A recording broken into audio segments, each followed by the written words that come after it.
Here's the fear that nobody talks about when they're planning a relocation. It's not the mortgage and it's not the job. It's not even the schools. It's the quiet Sunday afternoon when you realize that you don't have anywhere to be and you don't know anyone who would even invite you somewhere if there were. That fear is real, and if it's already living in your head, then this is the video that I wish someone had made for me a decade ago. When I moved to Southeast Tennessee, I knew exactly one person here, and that was the manager who'd hired me at a grocery store that eventually filed for bankruptcy. I drove south having no idea what it'd take to create a life here. And 10 years later, I have a community here that I genuinely love. And today I am going to show you exactly how I built it. I'm Chris Roberts, your Southeast Tennessee relocation realtor. And by the end of this video, you're going to have a practical map for finding your people here, no matter who you are or what you're looking for. And if you're ready to take that next step towards living life in Southeast Tennessee, go ahead and download my relocation guide below and drop me a message at the phone number that you're going to see right here on the screen in front of you. So making friends as an adult is genuinely hard. It's likely that your closest friendships formed before you were 25, and after that, the scaffolding disappears. The schools, the dorms, the sports teams, and nobody's there to rebuild it for you. Add relocation on top of that, and you're starting from zero. No mutual friends, no shared history, just you in a brand new place. And no matter if you're moving here from a coastal city or the frigid upper Midwest, you might wonder whether there's room for someone like you. 10 years in, there is room. You just need to know where to look.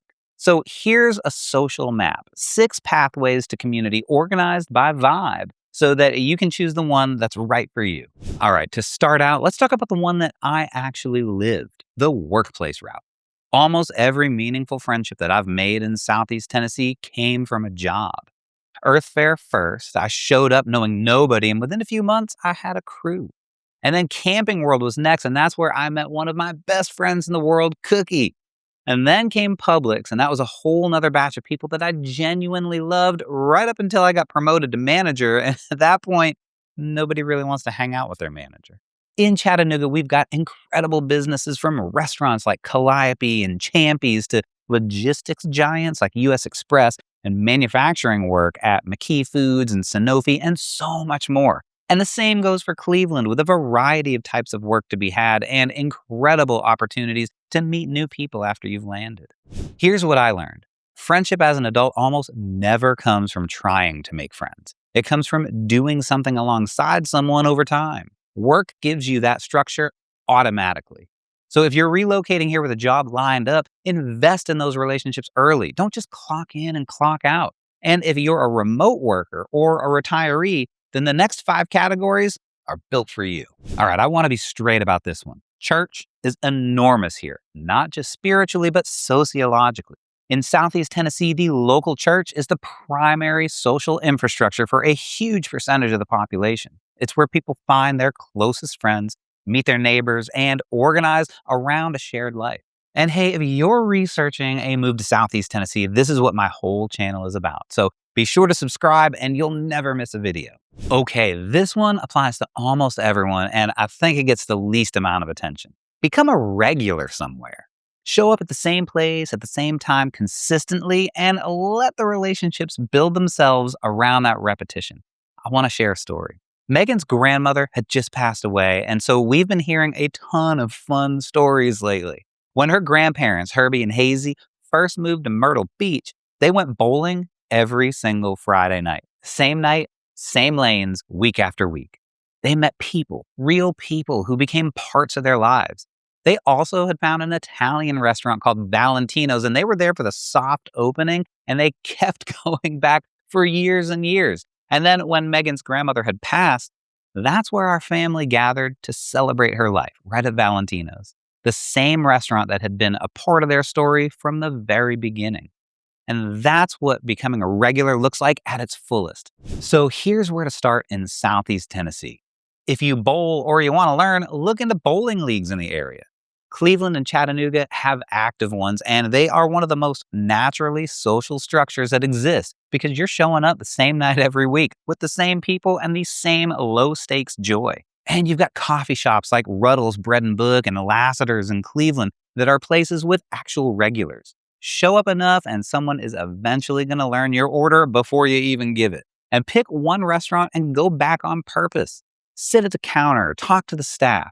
Southeast Tennessee, it's got a remarkable food scene for a region this size. And Cleveland, in particular, has a surprising number of excellent Hispanic restaurants that most people don't even know about before they move here. The point isn't bowling or the coffee, it's the repetition. Show up enough, and a place starts to feel like yours. Meetup.com is underrated, and the Chattanooga Metro has a surprisingly active presence on it. Think about what you actually like to do, whether it be hiking, board games, photography, cooking, or book clubs. There's almost certainly a group within driving distance. And when you meet people through a shared interest, you already have something to talk about.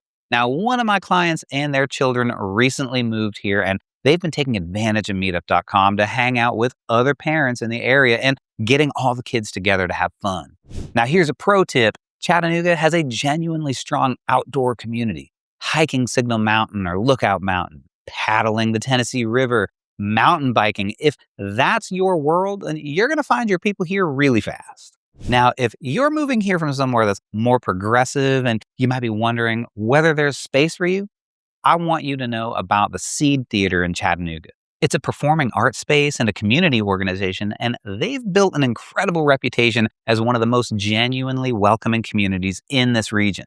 Their mission is to support the marginalized communities here in the area by providing resources, education, support, and community while celebrating the differences through arts and culture. You can audition for super fun performances that they have at the Barking Legs Theater and showcase your crafts at the Odd Market that has space for makers, artists, and performers to show off their totally unique crafts and talents. The arts scene here broadly, with theater, visual art, and live music, tends to be one of the most open corners of Southeast Tennessee. Chattanooga's South Side has a serious creative energy, so if you're worried about feeling culturally isolated, go ahead and spend an afternoon there before you make up your mind. Now, if any of this is resonating with you, let me know which one in the comments. All right, one great tip here too is to check the local library because they often have events and workshops and things that could be fun for you. For example, our Bradley County Library has things like knitting and sewing workshops, gaming groups for teens, and even story time with a therapy dog where you can bring your kids to read and meet up with other parents. All right. Many would agree that volunteering produces some of the deepest and most lasting connections on this entire list. When you volunteer somewhere consistently, you're creating the same thing that workplace relationships create: repeated proximity around a shared purpose. And that shared purpose is one of the fastest routes to genuine connection that I even know of. In Chattanooga, we've got McCamey Animal Center, and that's going to be one of the most respected volunteer organizations in the area. And in the Cleveland area, we've got the McMinn County SPCA that has a similarly tight-knit community. And my wife and her mom volunteer for remote area medical clinics, also known as RAM clinics, giving their time and expertise in the medical field to people who need the support. And this organization was even just featured on 60 Minutes. Now, as you know already, I have dogs and I love animals. So when it comes to volunteering for animals, I'm not a neutral party. But even if you're not an animal person, finding something that matters to you and just showing up consistently is what counts. And the friendships, they're going to follow. So growing up, I lived a couple of streets down from Stephen King. So horror has always been part of my DNA. A few years after moving here, I found Dread Hollow, a haunted attraction in the area, and I started performing there 4 nights a week during the Halloween season. And that community, a bunch of introverts who spend their spare time scaring strangers, became one of the most genuine communities that I've ever been a part of. Dread Hollow was my bowling league. It was my Valentinos. I didn't plan it. I just showed up to something that I cared about and kept coming back. And I found out that I was surrounded by other people who didn't quite fit the traditional mold, which for a theater kid from Maine was exactly what I needed. If there's any kind of moral to this story, it's that you don't make friends by trying to make friends.